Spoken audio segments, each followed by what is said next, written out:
The only people who don't want to disclose the truth are people with something to hide.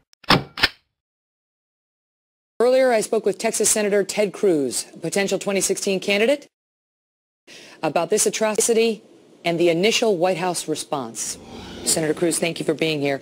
And as we see that act take place, 21 Christians beheaded, and as we see 45 people burned to death by ISIS in Iraq, the White House refuses to identify the religion of the first group of victims and holds a summit on violent extremism without identifying that it is radical Islamists that we are fighting and that is committing these horrific acts. Your thoughts? Well, Megyn, you are exactly right. ISIS is the face of evil. And these latest atrocities are heartbreaks.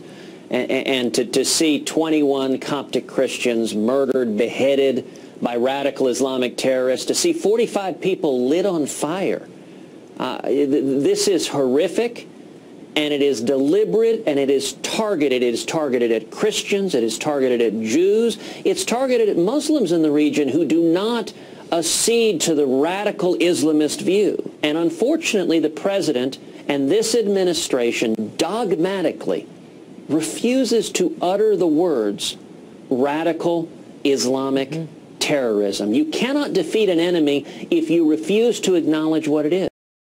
The solution here is not expanded Medicaid in Iraq. The solution is the full force of U.S. military power to destroy the leaders of ISIS. They have declared war, jihad, on the United States. Jihad is another word the president doesn't say.